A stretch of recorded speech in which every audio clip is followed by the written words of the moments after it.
There's some really interesting signs that are happening right now in regards to the Russian invasion of Ukraine. And some of this stuff, in a horrendous situation, some of these things are actually hopeful. So let me show you this. This is reported in Reuters. 2 of Russia's billionaires call for peace in Ukraine. Wow, that's fascinating. 2 Russian billionaires, Mikhail Friedman and Oleg Deripaska, called for an end to the conflict triggered by President Vladimir Putin's assault on Ukraine, with Friedman calling it a tragedy for both our country's people. Billionaire Friedman, who was born in western Ukraine, told staff in a letter that the conflict was driving a wedge between the 2 Eastern Slav peoples of Russia and Ukraine, who have been brothers for centuries. Quote, "I was born in western Ukraine and lived there until I was 17. My parents are Ukrainian citizens and live in Lviv, my favorite city." Friedman wrote in the letter, excerpts of which Reuters saw, "But I have also spent much of my life as a citizen of Russia building and growing businesses. I am deeply attached to the Ukrainian and Russian peoples and see the current conflict as a tragedy for them both." Russian billionaire Oleg Deripaska used a post on Telegram to call for peace talks to begin as fast as possible. So, my interpretation of this is that if 2 Russian billionaires, by the way, you could also probably use the word oligarch here, so 2 Russian oligarchs are publicly saying, hey man, not so sure about this. What that tells me is there are way more than 2 who really believe this and are just keeping quiet for obvious reasons. So if there's discontent among Russia's oligarchs, then there absolutely can be a splinter within, and to the extent anybody could put pressure on Vladimir Putin, pressure being put on him like, hey dog, I know why you're doing this, but www.wrapitup.org, because I'm sort of sick of this. So we just got the news this morning that the sanctions are having a devastating toll on the Russian economy. The value of the ruble, the Russian currency, collapsed about 30%. Now, by the way, every number I'm giving you now is subject to change in a very short time span. So I might be telling you this now, and then by the time you watch it, it's down 50%. Or it might be down 15% by the time you watch it. I don't know. It's a very fluid situation, obviously. But as of the time I'm talking to you right now, the ruble is down 30%. Russia suspended their stock market.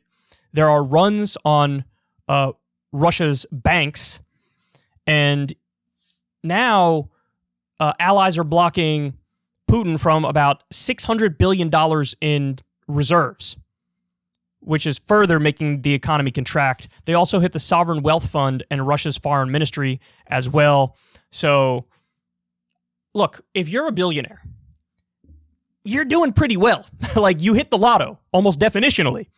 And so, since that's the case, yeah, you might, have similar nationalist sentiments to what Vladimir Putin has, but you don't want to change stuff too much because that hurts your bottom line quite a bit.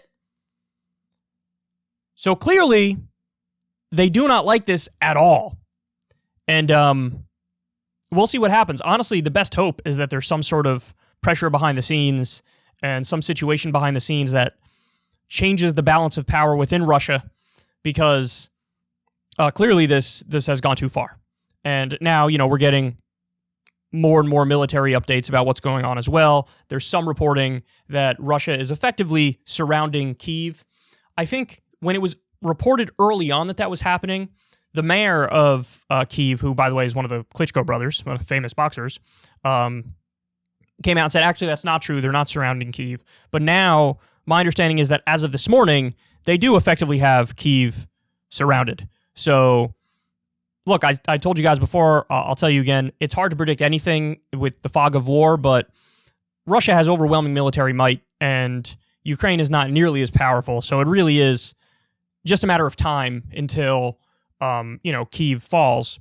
New York Times says new satellite images show Russian ground forces, a convoy stretched out over more than 3 miles of road, getting closer to Ukraine's capital, Kyiv.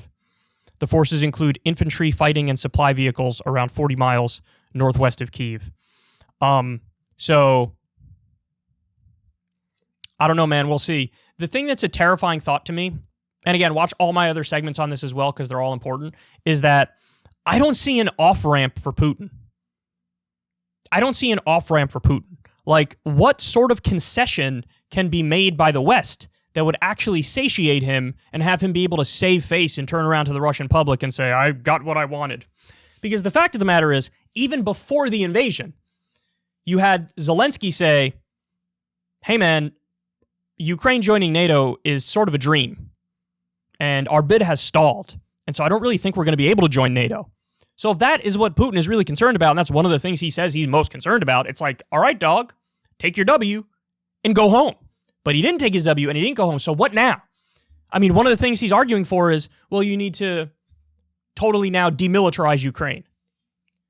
Look, it's one thing for it to be a neutral state, right? So not necessarily 100% Western aligned, but somewhat Russian aligned or 50-50 or something like that. It's one thing for it to be a neutral state, which it's not going to be part of NATO, so in some senses it is, right? And you can concede on that, right?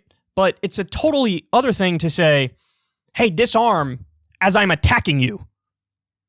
You can't feed the logic of the opposite conclusion while you demand that they disarm. I mean, that makes no sense. If you're under attack, you can't just be like, well, now you disarm because then everything will be cool, I assure you. But you're literally attacking them right now. Like, you're telling them to give up their effective right to self-defense. So I don't think there's going to be a resolution around that. Apparently, there are meetings. There is a meeting now between Russian officials and Ukrainian officials on the border with Belarus. And there's going to be an emergency meeting of the United Nations. I don't know exactly when it is. It might be happening right now as I'm talking to you. But Russia and the UN Security Council members will not be able to use their veto power, because this is, I think, the General Assembly at the United Nations, but the resolutions are going to be non-binding. So whatever conclusion they come to, and I'm sure the conclusion that they're going to come to is, hey, Russia, this is bad, don't do this. There's really, nothing that's enforceable on that front. So it's just symbolic in a sense. So anyway, there you have it. The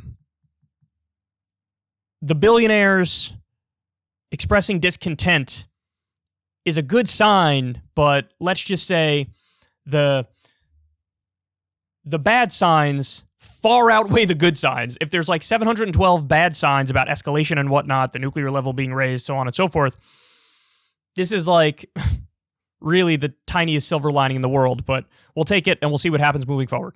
If you want to see me and Crystal Ball interview legends like Noam Chomsky, Cornel West, and more, subscribe to Crystal Kyle and Friends on Substack. $5 a month gets you the video version a day early. Remember, we take 0 ad dollars for this podcast. Or you can sign up on Substack for free and get the audio version a day later. Link in the video description box below.